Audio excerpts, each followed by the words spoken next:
People, selamat datang di Bisabi, Bincang Santai Bisnis. Perkenalkan, nama aku Sofi. Nama aku Sofia. Oke, jadi sebelum kita mulai nih ke podcast kita, kayaknya kita mau kabar-kabaran dulu nggak sih? Dan Iya. mau tahu kesibukannya apa sih kita berdua nih? Kalau dari aku sendiri, kabarnya alhamdulillah baik. Dan karena ini masih pagi juga, jadi masih semangat banget nih sekarang. Terus kesibukannya jadi terakhir tuh abis ikutan kepanitiaan gitu Sof. Cuman hari ini udah Oh, selesai. Sekarang udah selesai, tinggal kuliah-kuliah aja. Kalau kamu sendiri? kalau aku sendiri alhamdulillah juga sehat aja, walaupun lagi musim hujan ya, tapi alhamdulillah nggak kenapa-napa, nggak sakit, karena banyak juga teman aku yang lagi pada sakit. Terus untuk kesibukannya sendiri, aku juga tinggal kuliah aja sih, soalnya juga organisasi yang aku ikutin ini udah dikit lagi mau demis, jadi udah santai gitu prokernya. Oke, jadi untuk teman-teman yang lagi sakit, semoga cepat sembuh. Dan teman-teman yang masih sehat, tolong dijaga kesehatannya.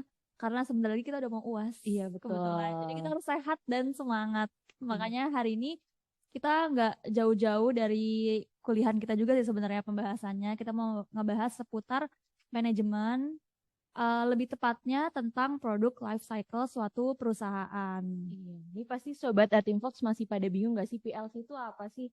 Nah, dari pengertiannya sendiri ya, life cycle itu adalah siklus hidup dan produk itu ya produk. Jadi, menurut kajian pustaka.com, produk life cycle adalah konsep yang menggambarkan serangkaian perjalanan yang dilalui suatu produk. Nah, itu mulai dari tahap pengenalan, pengembangan, atau bahkan sampai mengalami penurunan dan keluar dari pasar. Awalnya PLC ini dikenalkan oleh Levitt pada tahun 1965 dalam sebuah artikel yang berjudul Exploit the Product Life Cycle.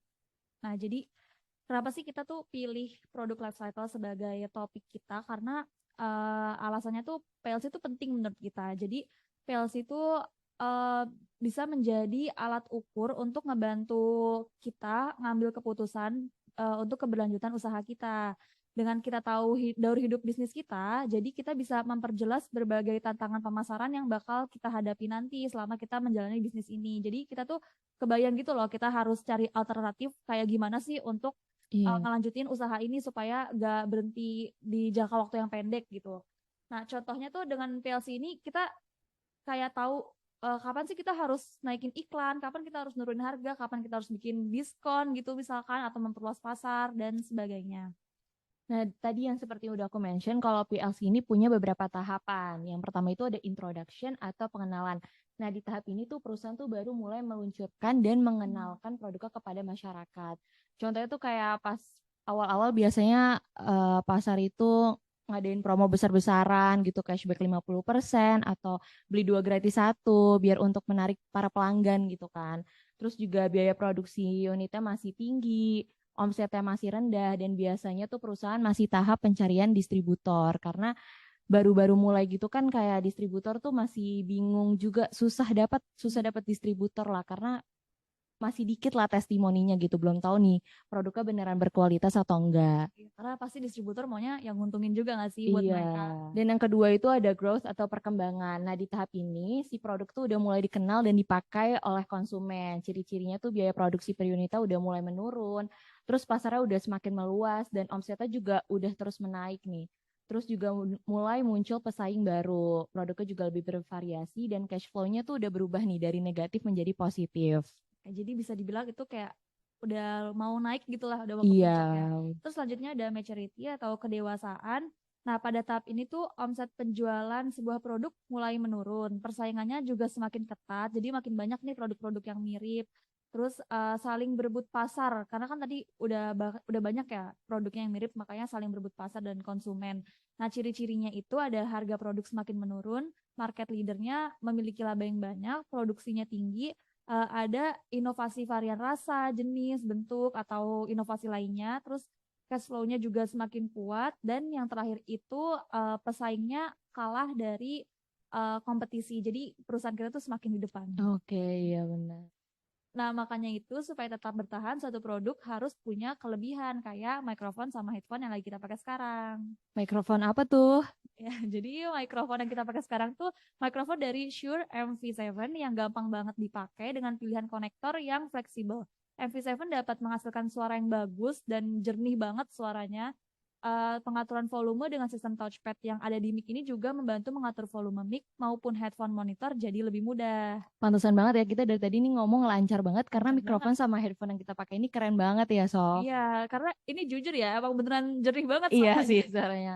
Jelas banget. Selain itu juga kita pakai dari headphone Shure SRH 440 yang enak banget dipakai. Terus desain earpad-nya tuh juga empuk dan driver 40 mm-nya tuh bisa menghasilkan suara yang bulat dan detail banget. Earpad-nya tuh nggak bikin sakit kayak pakai helm gitu loh. Iya, Kupingnya tuh nggak benar-benar benar. sakit. Dan ini kedap banget ya. Jadi kita tuh kayak cuma dengar suara kita berdua aja dari tadi. Iya, Enak banget. fokus banget. Dan selanjutnya lanjut ke tahap yang terakhir dari PLC adalah decline atau penurunan. Nah, pada tahap ini tuh keuntungan terus menurun. Biasanya dalam bisnis kan nggak selamanya naik ya. Ada tahap mengalami kerugian lah kayak gitu. Nah, semakin besar kemungkinan tuh produk hilang di pasaran kalau misalkan kita tuh tidak segera melakukan antisipasi dan mengganti strategi.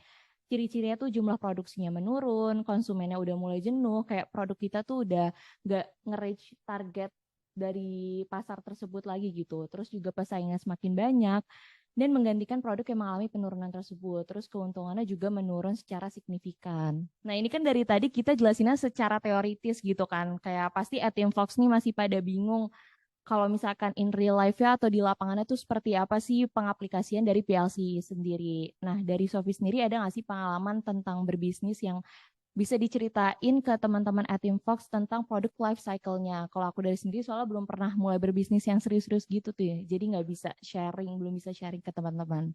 Kalau aku tuh ada, jadi dulu tuh aku sempat jual soft cookies gitu loh, Sof. Nah, Oh, itu tuh kalau tahap pengenalannya awalnya eh cobain minta teman-teman untuk cobain dulu. Jadi kirimin dulu ke teman-teman. tester gitu Ya, ya. untuk tahap pengenalannya. Terus akhirnya mereka udah mau tuh beli, tapi ini masih teman-teman terdekat aja, jadi cuman sedikit. Emang bener sih kalau pas tahap pengenalan tuh biaya produksinya emang tinggi banget karena kan kita bikinnya cuma sedikit, jadi nggak, kalau beli banyak-banyak barangnya Iya. juga kayak sayang kan, nggak pede juga, makanya jadi dulu sekali bikin cuma sedikit-sedikit aja. Terus pas udah mulai ke tahap pengembangannya tuh kebetulan waktu itu lagi bulan Ramadan pas jualan. Ini pas kuliah Tahun lalu tahun masih lalu. online. Oh, online. Nah pas Lebaran tuh biasa zaman-zamannya hampers gitu Iya, loh. iya. Pada ngirim hampers Iya, kan ke nah teman-teman. mereka tuh akhirnya teman-teman yang tadi udah beli, mereka beli lagi tapi untuk teman-teman yang lain disebarin gitu. Mereka nggak buat diri Oh. mereka sendiri, jadi mereka kayak eh pesan hampers ke kita, terus kita kirim ke teman-temannya mereka. Jadi dari situ tuh udah mulai banyak lah yang beli karena udah mulai kesebar juga kan, jadinya si soft cookiesnya ini. Terus semakin banyak orang yang nerima hampers, semakin banyak juga yang kenal. Alhamdulillahnya tuh mereka kayak pada dapat hampers pada ngepost di story. Terus kan Oh iya. kelihatan produknya. Iya, jadi kayak Makanya testimoni gitu iya, lah, jadi ada buktinya. iya. Jadi tuh banyak deh mulai pas udah di tahap kayak kedewasaannya gitu. Nah, itu tuh makin banyak lagi yang beli dari mereka yang ngeliat di Instagram, itu makin banyak lagi yang beli. Tertarik karena testimoninya kayak banyak yang beli ya. Jadi kayak, ih mau nyoba. Dan kebetulan waktu itu akunya juga rajin gitu, Sof, setiap ada yang ngepost langsung di repost. Dan itu kan banyak kan jadinya panjang, jadi orang tuh kalau ngelihat lama-lama penasaran juga kan, Iya, setiap iya, hari iya, orang iya, ngepost iya, tuh iya. ada Kayak apa nih. laku banget nih. Iya, padahal yang beli sebenarnya teman-teman doang sebenarnya, cuman emang kebetulan rame, alhamdulillah. Akhirnya eh akhirnya tuh udah mulai kesebar lagi, terus itu udah mulai banyak tuh. Awalnya kan cuman dari sekitar Jabodetabek lah, karena teman-teman kan sekitar situ Hmm. doang. Terus lama-lama jadi mereka banyak yang ngirim ke luar Jawa, sampai pokoknya udah banyak, Wow. alhamdulillah. Cuman setelah Ramadan itu udah mulai masuk kuliah, sempet sih coba-coba sambil ngejalanin sambil kuliah online, tapi ternyata nggak kuat karena nggak, apa ya, bakingnya butuh waktu lama kan, Iya. jadinya itu langsung Jadi jadi, penghambat lah ya. ya jadi penghambat, jadinya turun. Dan sekarang udah nggak lagi, belum mulai lagi sih lebih tepatnya. Doain ya teman-teman, semoga bisa mulai lagi. Amin, amin. Nah, kalau dari cerita Sofi ini bisa aku ambil kesimpulan kalau salah satu faktor penyebab terjadi decline sama produknya si Sofi ini adalah karena keterbatasan tenaga dan waktu ya. Jadi susah untuk multitasking gitu kuliah terus sambil berbisnis gitu Iya. emang cukup sulit sih. Nah, Saran dari aku nih buat mahasiswa yang ingin mulai berbisnis mungkin bisa diawali dengan mencari partner dulu. Partner tuh nggak harus teman deket ya. hmm, Bisa kayak mungkin kayak teman kita yang kita kenal dan kita yakin dia tuh bisa diajak berbisnis gitu. Bisa kerja secara profesional ya yang nggak sih? penting dipercaya aja, yang bisa kita percaya gitu Iya, loh. dan kayak punya tanggung jawab lah sama bisnis yang nantinya akan dipegang gitu. Terus biar kita nggak kerja sendirian banget juga, karena kalau misalkan kita punya partner tuh kayak bisa jadi ada yang ngehandle kalau misalkan kita nggak bisa. Jadi apa ya, pekerjaannya lumayan lah berkurang sedikit. Mm-mm. Jadinya walaupun lagi sibuk tetap jalan bisnisnya. Walaupun kayak sulit banget sih, apalagi sekarang offline gitu, jadi Mm-mm. kayak apalagi sekarang setiap mahasiswa tuh pasti punya kegiatan organisasi atau kepanitiaan lah ya minimal Iya, satu kayak jadi susah gitu iya makanya itu kalau multitasking. misalkan sendirian tuh kayaknya susah sih.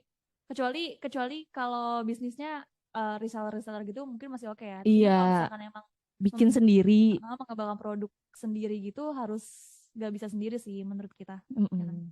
Dan kalau secara keseluruhan nih buat UMKM, karena kebetulan UMKM di Indonesia ini kan banyak banget ya, pasti persaingan pasar tuh juga semakin besar juga.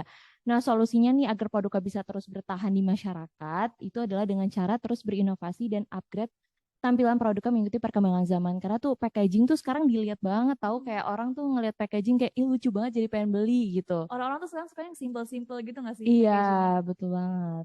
Terus kayak misalkan nih tadinya produknya cuman size-nya cuma satu doang. Terus kan orang-orang anak muda, bahkan orang tua tuh pengennya yang simple, yang praktis, yang bisa dibawa kemana-mana tuh Hmm. bisa banget kayak Bikin dibikin beberapa travel size, size. iya travel size kayak gitu. Terus selain itu juga sekarang kan udah serba digital ya. Jadi UMKM tuh bisa banget untuk mendaftarkan produk mereka ke e-commerce gitu dan dipromosikan di media sosial. Terus sekarang kan kita kayak cashless mulu ya. Iya, Jarang banget nih yang parah. pakai cash. Jadi kayak bisa banget nih pakai kris gitu jadi memudahkan untuk pelanggan membayar. Karena berasa banget ya buat orang-orang yang nggak pernah megang cash tuh kalau ada kris tuh kayaknya kebantu Iya, banget. kebantu banget karena orang lebih suka bawa HP ya daripada bawa dompet. Iya, sekarang udah susah banget nyari orang yang punya cash. Dan yang terakhir yang nggak kalah penting adalah mempertahankan pelanggan yang sudah ada. Menurut aku itu cukup sulit ya daripada menarik pelanggan baru gitu. Jadi, nah cara untuk mempertahankan pelanggan yang udah ada itu bisa dengan mempermudah proses pemesanan, jadi kayak nggak bikin ribet pelanggannya gitu.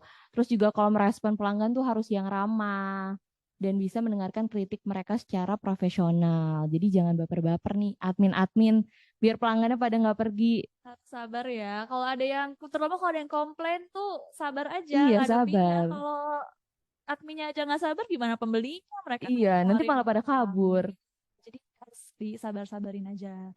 Nah, jadi segitu dulu aja yang bisa kita sampaikan. Jadi ada 4 tahap produk life cycle, itu dari pengenalan, terus pengembangan, kedewasaan, dan penurunan. Jadi penting banget ya setelah tadi kita ngobrol-ngobrol banyak, emang penting banget sih PLC itu supaya kita tuh terus berlanjut dengan jangka panjang bisnisnya. Terus untuk teman-teman yang mau mulai UMKM, coba jangan mulai sendiri, Iya. mulainya bareng temen yang bisa kalian percaya siapapun itu, supaya jalan terus Iya, supaya UMKM-nya. bisa saling handle lah, nggak kerja sendirian banget gitu. Iya, Dan selain itu, kita juga punya tambahan solusi nih buat UMKM Indonesia. Bisa merencanakan beberapa produk, sekaligus untuk meminimalisasi kegagalan produk.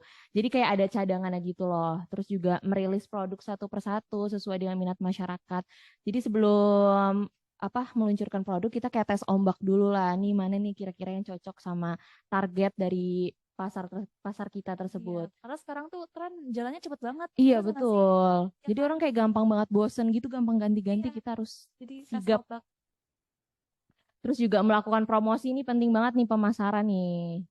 Terus juga melakukan strategi promosi baru jika produk mulai tidak laku. Jadi kita harus punya kayak plan A, plan B gitulah. Kalau misalkan nih produk kayak peminatan menurun, kita harus ngapain kayak gitu. Dan yang terakhir adalah selalu menyiapkan produk untuk dirilis selanjutnya. Jadi harus cepet. Otaknya tuh harus cepet mikirnya. Nggak Iya, bisa harus lama gitu. Harus tek. kritis, kreatif, dan inovatif. Ya, oke. Jadi kayaknya segitu dulu ya podcast dari kita. Semoga bermanfaat buat kalian. Dan buat teman-teman yang lagi nonton podcast ini dan mau mulai bikin podcast juga, kita saranin untuk pakai mikrofon dan headphone Shure ini. Iya. Karena emang keren banget ya, bagus banget Jadi kualitasnya. kualitas podcast kalian juga bisa bertambah bagus dengan menggunakan mikrofon dan headphone ini. Oke, segitu dulu dari kita. Aku Sofi. Aku Sofi juga. See you next time at Team Fox. Dadah.